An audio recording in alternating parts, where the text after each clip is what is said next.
Hi, this is John, and this is week 140 of Dreams Devlog. It's another morning, and I'm just gonna go right into it.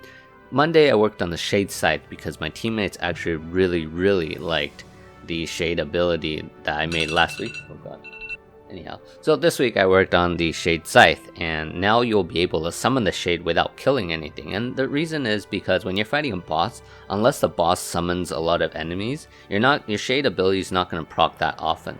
Now, however, if you have the Shade Scythe, you'll be able to summon the Shade at the cost of a long casting animation. So you have to summon it at the right time, but when you do, it's very glorious because you get a mob of Shades helping you kill this boss.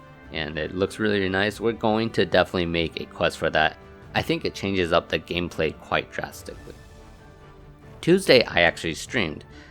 So yeah, that's really good, and there's this nice nifty teleporter that gets you there and all that stuff. I'm definitely gonna make sure I remove that from the demo build after, or else it's not gonna be fun. I also even included a couple of items you can pick up when you're in this skip room, and so Jason will be able to fully experience the Brave Eduardo kind of like gameplay that we're trying to push towards. Thursday, I actually got a Tamagotchi. I don't know if this is popular in America, but there's this thing in Taiwan called the Digimon. Oh, it's in Japan actually. Digimon Tamagotchi, where you raise a pet and you'll be able to fight with the pet. Actually, Dhruv and I actually wanted to make a game about this a while back in 2018, but we stopped doing that. We should get back to it though. It's really fun. But anyways, I got one and I was like, you know what? My brother's coming back this Saturday. Let me get one for him too, so we can play together. So I ordered it, and it'll be once it came, it was really fun. I'm excited to see when Alan gets it and when Alan plays with it. I've been having a lot of fun because when I was a child, I used to play with it, but I never got to raise my pet past, I think, childhood stage, something like that. So it's gonna be a redemption arc. But anyhow, Thursday I also worked on the progression system for Jason, because I realized that when I make a weekly story, if I make a weekly story content, there's always problems on my side that screws up the whole thing.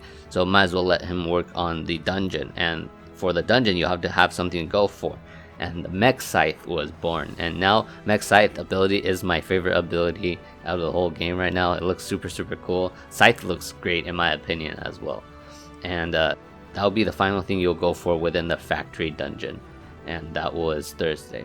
Friday, I started working on the macro progression. So the idea is within the factory, there's going to be multiple factory sections that you can't get to unless you get enough golden screws. And once you get enough golden screws, you'll be able to go to another part of the factory dungeon and fight a different kind of boss, a different mech boss.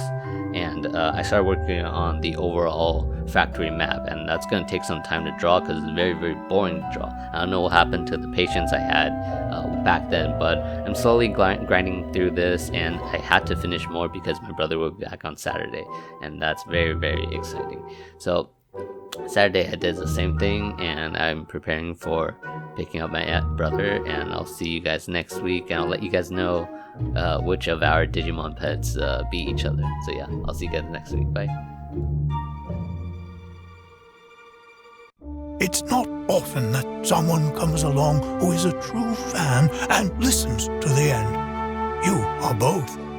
You shall find us here